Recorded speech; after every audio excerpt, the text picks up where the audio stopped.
শাহরিয়ার খান আনাস মাকে চিঠি লিখে মিছিলে গিয়ে চানখারপুলে শহীদ হন পুলিশের গুলিতে। শুধু তিনি নন, সেদিন সেখানে প্রাণ দেন আরও 5 জুলাই যোদ্ধা।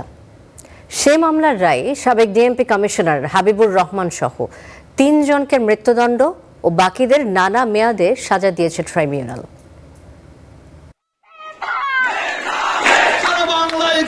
সরকারের মারণাস্ত্র ব্যবহারের নির্দেশে জুলাই আন্দোলন দমনে বেপরোয়া হয়ে ওঠে আইন শৃঙ্খলা বাহিনী।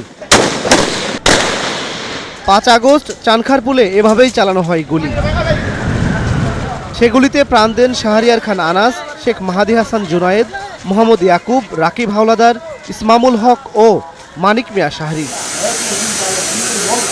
এর 1 বছর 5 মাস 21 দিনের মাথায় এলো মামলার রায়।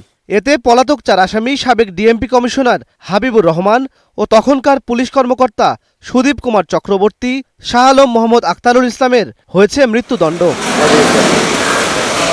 এছাড়া রমনাজনের সাবেক এসি মোহাম্মদ ইমরুলের 6 বছর এবং গ্রেপ্তার 4 আসামি সাবেক ওসি আরশাদের 4 বছর, কনস্টেবল সুজন, ইমাজ ও নাসিরুলের হয়েছে 3 বছর করে কারাদণ্ড। আমাদের সুপ্রিম কোর্টে যেতে হবে আপিল করে। তবে রায়ে অসন্তোষ জানিয়ে আপিলের সিদ্ধান্ত নিয়েছে প্রসিকিউশন।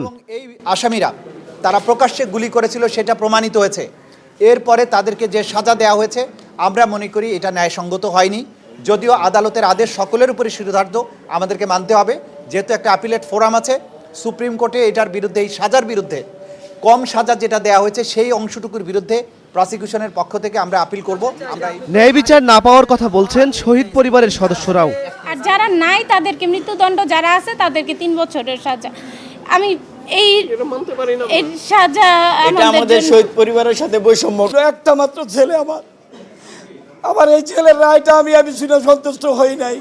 এদিকে আসামি পক্ষের আইনজীবীরা বলছেন তারাও যাবেন আপিল বিভাগে। এখানে হচ্ছে এরা তাদের আইনের কাঠামোর মধ্যে থেকে তারা তাদের ঊর্ধ্বতন সুপিরিয়র কর্তৃপক্ষের আদেশ অনুযায়ী ঘটনাস্থলে তারা আইন শৃঙ্খলা রক্ষার জন্য তারা সিআরপিসি বা পেনাল কোড অনুযায়ী দায়িত্ব পালন করেছে।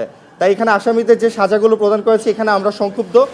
এদিকে মৃত্যুদণ্ডপ্রাপ্ত 3 আসামির সম্পদ বাজেয়াপ্ত করে ভুক্তভোগী পরিবারকে দেওয়ার নির্দেশ দিয়েছেন ট্রাইব্যুনাল। গ্রেপ্তার হওয়া 4 আসামির বিরুদ্ধে যে সাজার রায় দিয়েছে ট্রাইব্যুনাল তাতে সন্তুষ্ট নন রাষ্ট্রপক্ষ ও শহীদ পরিবারের সদস্যরা। এদিকে আসামি পক্ষ বলছেন আপিলে যাবেন তারাও। ফলে এই মামলার বিচারিক লড়াই এখানেই শেষ হচ্ছে না। ইতিহাসের কাঠগড়ায় দাঁড়িয়ে থাকা এই মামলার রায় ভবিষ্যতে রাষ্ট্র ও আইন শৃঙ্খলা বাহিনীর জন্য কী বার্তা দেয় সেটি এখন দেখার বিষয়। ইমন মাহমুদ, স্টার নিউজ, ঢাকা।